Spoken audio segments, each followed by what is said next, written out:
Right now, millions of Americans of all races, ages, ethnicities, and genders are voting. But there's one group still being systematically denied that right. I'm Wesley Lowry in Oklahoma with the story of how thousands of people with disabilities are fighting to get that right back. I think that the law definitely needs to change. Because you're competent. Yes. I have some severe physical disabilities, very severe. The only thing I can do on my own is communicate. 28-year-old Kyle Keck communicates just fine, but his cerebral palsy makes him physically dependent on his father, Russell. To determine which judge is going to hear this. So Kyle agreed to enter into what's known as a full guardianship when he turned 18. That's when a court appoints a person to make legal decisions on someone else's behalf. In this case, it enabled Kyle's dad to do things like sign legal documents and consult Kyle's doctors. Alexa, next step. But Kyle didn't want to lose his voice. Step 2. The other thing Kyle did at 18 was register to vote. That's one of the first things that my father and I did, was get me registered to vote. And why was that important to you? As an American, I feel like it's our civic duty to do our part and vote. I don't know why anybody wouldn't want to. We are very much alive!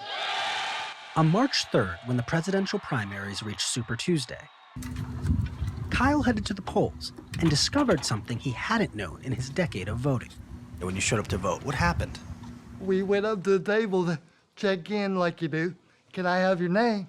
And they said, you're not on the roll. And me and my dad looked at each other about the same time. We're like, what? This is your left one, this is your right one. As it turns out, when Kyle entered into a full guardianship by his father, it removed all of his legal rights, including the right to vote. That's because in Kyle's home state of Oklahoma and at least 3 others, voters can be automatically removed from voter rolls if they enter into a guardianship, regardless of cognitive ability. I don't think we should be punished for having a guardian. And I feel like that's what Oklahoma law kind of does, is punishes us for having guardian. In principle, almost everybody should be able to vote, except for a very small group of people who truly don't understand what this process is about. Dr. Paul Applebaum, a professor of psychiatry at New York's Columbia University, has spent 2 decades researching and writing about the voting rights of people with mental disabilities.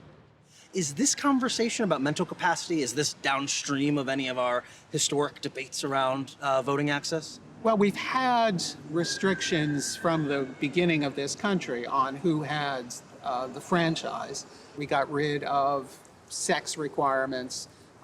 We got rid of racial requirements, at least in theory we did.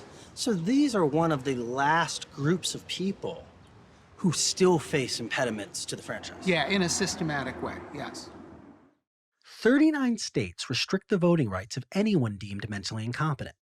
We reached out to each of them, hoping to find out how many people have been removed since the last presidential election for incompetency. We came up with nearly 17,000 cases, but expect the real number is far higher. 8 states couldn't offer any data, and in 4 of them, the number of people removed from voter rolls because of competency had been lumped together with others who had been removed because they were in prison, because they had moved, or because they had died. There's very little data on these issues nationally. Why is that, and why is getting that data so important? We don't know the answer to that question. It's never been systematically collected, and the federal government doesn't require it to be reported in any systematic way either. And we talked about guardianship. Nancy Ward coaches people with cognitive disabilities like herself how to be self-advocates, including how to preserve their right to vote. As far as I know, She's been at this for most of her life. President Bush gave us that one. Oh, this is HW? More than 30 years ago, she argued for the inclusion of cognitive disabilities in the landmark Americans with Disabilities Act of 1990. Let the shameful wall of exclusion finally come tumbling down. Did you ever imagine you guys would still be working on all of this many years later? No. No? What needs to change to make sure that people, even those with guardians, still have access to the polls? I think people need to understand guardianship and understand what a limited guardian is.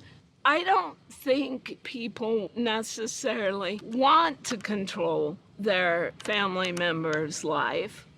There you go. Nancy convinced her friend Lance Davis to seek what's called a limited guardianship of his son Thomas, allowing Thomas to maintain certain rights, including the right to vote. Voting is very, very, very, very important to me. But retaining his vote, even under a limited guardianship, wasn't easy. It required hiring an attorney and having to prove his competency in court. He had to talk about it in front of the judge and tell the judge exactly what he wanted in order to be able to do it, and he was able to do it.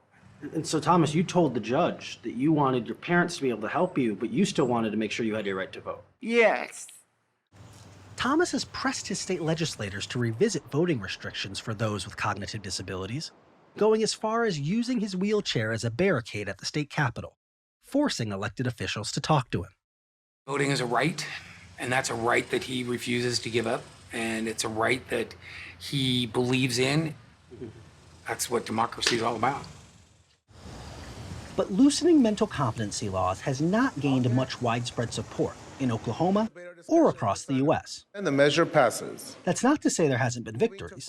In 2015, California successfully passed a bill guaranteeing the vote to anyone who expressed a desire to do so, despite pushback from opponents like State Senator Jeff Stone. I think this bill is equating desire to vote with the competency to vote. Proponents of mental capacity laws tend to focus on the potential for fraud. The White House, for example, cites two such cases on its website. The first was a 2015 mayoral election in Louisiana, where 4 people who were determined to be mentally impaired were paid for their vote. The second was a 1993 mayoral election in Florida, where forged absentee ballots were collected from a nursing home. Those are very few. They're clear fraud. The remedy for that would seem to be to punish the people who've undertaken that fraud. But when such stories arise, they get a great deal of play and evoke a lot of concern.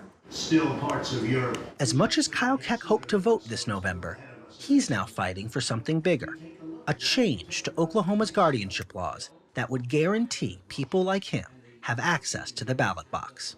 I'm looking very much forward to working with my lawyers and making that happen.